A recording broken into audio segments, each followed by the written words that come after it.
Bueno, ahora sí vamos a pasar a la parte demostrativa y teórica de la física. Así que vamos a demostrar las leyes de la refracción, ¿cierto? En realidad las leyes de la refracción son dos. La primera, súper obvia y se ve a simple vista, trivial, dice que el rayo incidente, la recta normal en el punto de incidencia y el rayo refractado están en un mismo plano. Esto es similar a lo de la ley de la reflexión. Acá también, en la refracción, el rayo incidente, este de acá, la normal, en el punto de incidencia que sería este, la normal N1, y el rayo refractado, están todos en el mismo plano, en el plano de la hoja o en el plano de la pantalla de un dispositivo. O sea, no hay forma de que incida en un plano y se refracte para otra dirección distinta. No habría ninguna razón para que lo haga. Así que esa primera es trivial, pero existe. Y la segunda ley es la cuantitativa, llamada ley de Snell. ¿Mm? Un rayo que se propaga por un medio incidente, de índice de refracción n incidente, e incide con un ángulo de incidencia i, con respecto a la normal en el punto de incidencia, a la superficie de separación de los medios, que es el dioptrio, se refractará penetrando al otro medio refringente con un índice de refracción n refringente, formando un ángulo de refringencia, R, tal que se satisfaga la ley de Snell. Así que vamos a demostrar ahora, física teórica, la ley de Snell.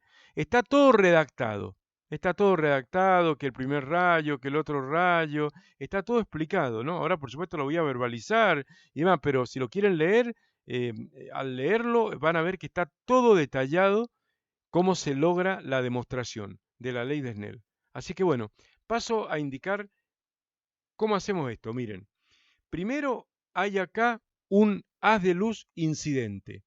Este delgado haz de luz incidente, que ven ahí en color gris, ¿cierto? Está delimitado por dos rayos, ¿no? Es un delgado haz, pero no infinitamente delgado, ¿no? Y por lo tanto hay un rayo incidente 1 y un rayo incidente 2 que lo delimitan, el primero y el último rayo, podríamos decir, ¿no? Y ahí viene toda la luz, ¿no? Entonces, una vez que incide el primer rayo acá, se refracta. Bueno, experimentalmente podemos ver que se acerca a la normal, que pasamos de aire a agua, por ejemplo, y se acerca a la normal, ¿no? Y ahí tengo un ángulo de incidencia y acá tengo un ángulo de refracción, ¿cierto? Incidencia, refracción. Y en el otro también, ¿cierto? Pero lo he marcado en el primer rayo, en el rayo 1, he marcado la incidencia y la refracción, ¿cierto? Una cosa interesante, además, es que nosotros vamos a volver a usar el concepto de frente de onda, ¿no? El frente de onda, ya sabemos lo que es, lo hemos visto. El frente de onda sería este frente de ondas incidente que se va propagando, ¿no? Está bien que la luz va a una velocidad muy, muy alta, en el aire y en el vacío es una velocidad enormemente alta, pero lo mismo no es instantánea, no es instantánea. La luz viaja a una velocidad muy alta, pero es finita la velocidad. Por lo tanto, podemos considerar que supongamos que recién estamos prendiendo la luz y está todo oscuro, y la luz va viajando, y luego el frente de onda llega acá, luego pasa una longitud de onda y llega acá, y luego a otra longitud de onda y llega ahí. Al punto, al segmento AB llega la luz, ¿no? Entonces, eh, fijémonos lo que ocurre acá. El ángulo de incidencia formado entre, ¿cierto?, la normal 1, ¿no?, y el rayo incidente, le pongo un guión, dos guiones, vuelve a aparecer acá, un ángulo igual, ahí, entre la superficie del dioptrio plano y el frente de ondas. ¿Por qué ese ángulo de incidencia ahí, entre el ángulo del rayo y la normal, es igual al ángulo entre el dioptrio y el frente de onda? Y porque son sus lados mutuamente perpendiculares. El lado 1 de este I, vertical, el uno del otro horizontal, perpendiculares. Y el 2 perpendicular al 2, porque este 2 de acá sigue la dirección del rayo. y la otra es la dirección del frente de ondas. Y como hemos discutido y visto en el simulador del principio de Huygens, donde hablamos del frente de onda, los frentes de onda secundarios y patatín patatán, vimos bien cómo el frente de ondas siempre es perpendicular al rayo, o el rayo es perpendicular al frente de ondas. Por lo tanto, eso demuestra que el ángulo de incidencia está ahí. Y de la misma manera, vamos a demostrar que el ángulo de la refracción, este angulito de acá, vuelve a aparecer aquí. Fíjense que ahí, en este breve tiempo, le llamamos t, en realidad deberíamos llamar delta t, a un breve intervalo de tiempo, brevísimo, brevísimo, brevísimo, pero no cero, que la luz tarda en ir de B a D. Cuando, cuando el primer frente de ondas llega al dioptrio, este viene viajando, antes no hay luz, supongamos que antes no haya luz, y viene el primer frente de onda y llega al dioptrio, ahí. El extremo inferior A llega al punto A y el extremo superior de ese segmento está en B. Bueno, le va a tomar un tiempo al rayo de luz viajar al rayo 2, ir de B a D. Durante ese tiempo T es durante el cual dobla el frente de onda. Ahí lo podemos ver cómo está doblando el frente de onda. Hay una longitud de onda, dos longitudes de onda, tres longitudes de onda, ¿o no? Y acá hay tres longitudes de onda también, mucho menores que la de acá. ¿Ven? Lo mismo que vimos en el simulador. Cambia lambda, cambia la longitud de onda, pero no la frecuencia. Y ahí es donde se da el doblado. No es que va doblando de a poquito, pero va doblando así súbitamente, pero dobla el haz, ¿no? De luz incidente. Por supuesto, si fuera muy, muy delgado, infinitamente delgado, veríamos prácticamente al toque, pero ahí lo hemos hecho un haz de luz incidente ampliado, cosa que se vea cómo se va produciendo el doblado del rayo, el cambio de dirección del rayo. Entonces decíamos que en ese breve tiempo t ocurre todo, ¿no? Recordemos que la velocidad es distancia sobre tiempo, desplazamiento sobre tiempo. Por lo tanto, si yo multiplico una velocidad por un tiempo, eso me va a dar una distancia o longitud. B por t igual a d. Y ahí tenemos la velocidad de la luz en el medio incidente depende del índice de refracción del medio incidente. Y la velocidad de la luz en el medio refractado depende del índice de refracción del medio refractado, como ya sabemos, ¿no? Siempre n es c sobre la velocidad en el propio medio. nr es c sobre br. ni es c sobre bi. Eso lo hemos discutido bastante bien. Entonces, la velocidad de 2 y la velocidad de 1 es la misma porque los dos están en el medio incidente y por lo tanto tienen la velocidad de incidencia, no es velocidad inicial. Esa ahí es de incidencia. Entonces, velocidad incidente por t, por ese tiempo, va a ser esta distancia, BD. Pero en ese tiempo que este rayo todavía no llega al dioptrio, los otros rayos tampoco, ya el primer rayo del A ha llegado y se está desviando. Al toque se está desviando, refractando en el nuevo medio. Y después van a ir llegando los demás, porque esto es un frente de onda, ¿cierto? Esto, o sea, hay infinitos rayos que van, y van llegando sucesivamente, de a poco, van llegando hasta que llega el último rayo del haz. Al final del tiempo t llega el rayo 2, que es el último rayo que delimita el haz. Bueno, a ver si borramos una serie de cosas ahí. Entonces, lo que podemos ver entonces es que en ', que el rayo 2 viaja de B a D, el rayo 1, que ya se ha refractado y ya es el 1', el otro va a ser el 2', que ya se ha refractado en todo ese tiempo, viaja una distancia igual a, de nuevo, velocidad por tiempo. ¿Pero qué velocidad? La nueva velocidad, que es la velocidad a la que puede viajar por el medio de la refracción, que es menor. O sea, viaja BR por T. Viaja una velocidad menor durante ese mismo tiempo. Entonces, lógicamente, se acaba más rápido, en ese tiempo recorre una gran distancia, ¿no? Y acá recorre una distancia más pequeña, ¿no? Porque ha viajado a menor velocidad durante ese tiempo. Eso hace que el rayo doble, que el haz doble. ¿Se ubican? Entonces nosotros nos vamos a meter ahí a estos dos triángulos rectángulos, ¿no? ¿Qué son? A ver cómo los sombreo acá hay un primer triángulo rectángulo, ¿no? Dado por AB, que es el frente de onda que recién empieza a incidir en el dioptrio, con el punto A que recién ha incidido y nada más, y B todavía no llega y los demás rayos del frente todavía no llegan, ¿cierto?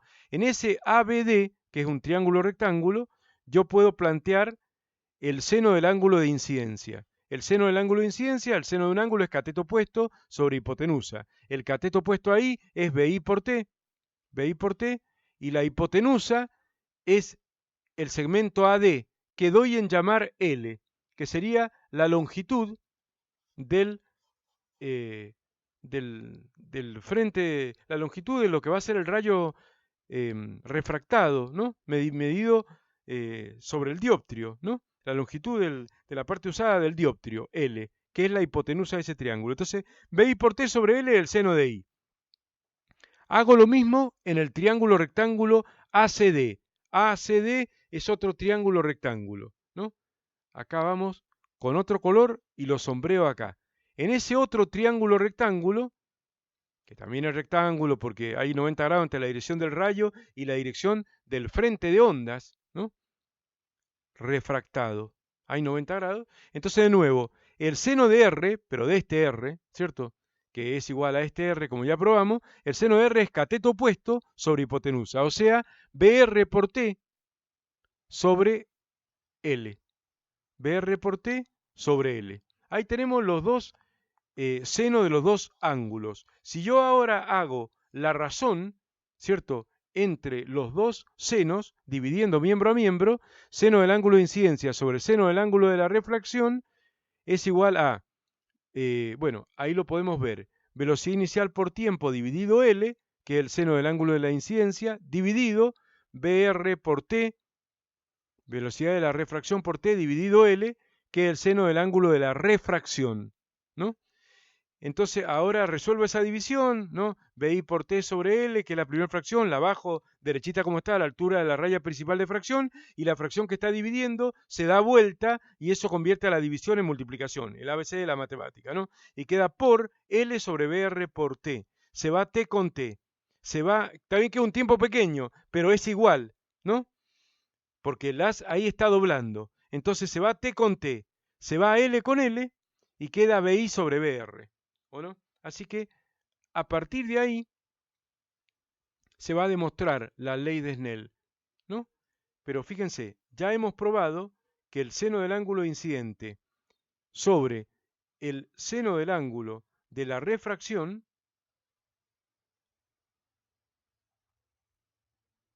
ya hemos probado que es igual a la velocidad en el medio incidente sobre la velocidad en el medio refractado. Ya sabemos nosotros, bastante de sobra, que no es tan óptimo ni fácil trabajar con velocidades en medios, sino que es mejor o preferible, ¿cierto?, referenciarse a los índices de refracción más que a las velocidades absolutas. Entonces, si yo acá, bueno, acá lo hice de otra manera, pero ahora que lo estoy explicando teóricamente, lo voy a explicar de una manera que creo que es más sencilla que lo que está mostrado acá, pero finalmente es lo mismo. Si multiplico y divido por la velocidad de la luz en el vacío, es un artificio válido, ¿cierto? Entonces, acá tendríamos, si hago ese artificio, tendríamos que lo siguiente. El seno del ángulo de incidencia sobre el seno del ángulo de la refracción sería igual a, recordemos que esto que tenemos acá, C sobre BR, ¿qué es C sobre BR? El índice de refracción del medio de la refracción, igual a la velocidad de la luz en el vacío sobre la velocidad de la luz en ese medio. El NR es ese, ¿no? Y de la misma manera, podemos ver que la otra parte, BI sobre C, es el NI dado vuelta, ¿no?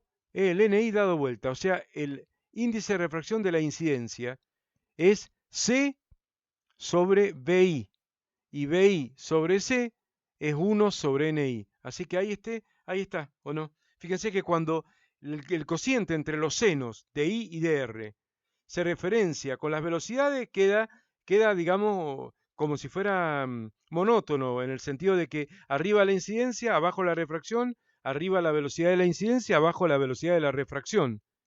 Pero referido a los índices de refracción se da vuelta y queda al revés, ¿o no? Entonces, en este punto, lo más cómodo es lo que hemos dicho nosotros, dar la ley de Snell de esta manera. NI pasa multiplicando al seno de I, y tengo n de la incidencia por el seno del ángulo de la incidencia, y tengo en el primer miembro todo lo relativo a la incidencia, igual al n de la refracción por el seno del ángulo de la refracción, que es igual a al segundo miembro. Y ahí queda demostrada la ley de Snell. ¿Se ubican? O sea que podríamos resumir que la ley de Snell es una consecuencia de la ralentización que sufre la luz, ¿cierto? Cuando eh, cambia de medio, pasando del aire al agua. Esa ralentización no es que se ralentiza y nada más, sino al entrar sesgado, o sea, al entrar con ángulo, ¿no? Se observa esa desviación, ¿no? Ah, eso no lo dijimos, pero es bastante obvio que si uno no entra con ángulo, digamos, no se puede ver ninguna cosa anómala, ¿eh? Relativo a la ley de Snell, ¿cierto? Porque fíjense, miren, si volvamos al simulador brevemente, si uno, volvamos al rojo, a ver, que se distingue mejor, ahí el rojo. Si yo, vamos a sacar el visor de acá, supongamos que yo coloco un ángulo de incidencia de 0, ¿o no? Ahí no se desvía nada. Ahí se refracta y no se desvía nada, ¿no? Entonces ahí, por ejemplo, si yo esto le pongo onda, para ver la onda, podemos ver que viene con una cierta velocidad y una cierta longitud de onda, y abruptamente se ralentiza nada más, pero no se desvía. Pero también se está cumpliendo la ley de Snell, en el límite, pero se está cumpliendo, porque el n incidente, ¿cierto?, por el seno del ángulo de la incidencia es igual al n de la refracción por el seno del ángulo de la refracción, ¿no? Entonces, acá, ¿qué es lo que tenemos? Que el ángulo incidente es 0. Entonces, el seno de 0 es 0. Te va todo esto y para que esto se satisfaga, NR no es 0 y por lo tanto tiene que ser 0 el otro factor. Y eso indica que son iguales, y aparte igual al ángulo reflejado de acá y toda la historieta, ¿o no? ¿Cierto? Pero bueno, en ese caso tenemos una refracción, probablemente no haya reflexión. No, no se puede saber, pero probablemente ahí no ocurra reflexión parcial y haya una refracción total, pero no hay desviación. Hay ralentización, pero no hay desviación. Y lo interesante de la refracción es cuando hay esto, o sea, cuando la luz ataca de costado al dioptrio, plano en este caso, sesgado, ahí es donde aparece un ángulo de incidencia distinto de 0, entonces el ángulo de la refracción es distinto de 0, pero no es igual al ángulo de la incidencia. Y ahí la ralentización se traduce en desviación.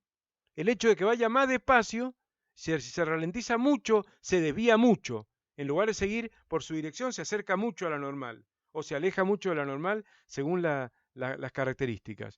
O sea, bueno, esto digamos que de alguna manera no lo habíamos mostrado recién, pero es lindo para entenderlo, entender el fenómeno. Así que ahí estamos demostrando la ley de Snell de, de manera teórica, apelando a la física teórica, demostrando la ley de Snell. Y acá está lo mismo que les dije verbalmente a ustedes en el anterior video cuando lo mostramos junto con el simulador, ¿no?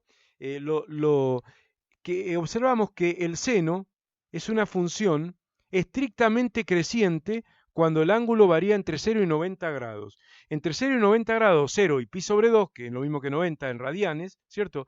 Entre 0 y pi sobre 2, ahí lo resalté en rojo. La función seno es estrictamente creciente, crece de 0 a 1. Y después decrece, pero nunca los ángulos de incidencia ni de refracción que se miden con respecto a la normal, nunca van a ser mayores a 90. No puede ser mayores a 90, ni menores a 0. Así que estoy restringiendo el dominio de la sinusoide, de la función seno de x, al rango de 0 a pi sobre 2, y observando que es monótona. Y es lo que decíamos recién. A mayor ángulo, mayor seno. ¿Mm? O a menor ángulo, menor seno, ¿no? Y eso es lo que está detrás de por qué se aleja o se acerca según pase de un medio más refringente a un medio menos refringente. Ahí está todo escrito. Si estamos pasando de un medio menos refringente, aire, a otro más refringente, agua, entonces es lo que decíamos recién, ¿no? Como N1 es bajo, si NR crece, si crece NR, tiene que decrecer el seno.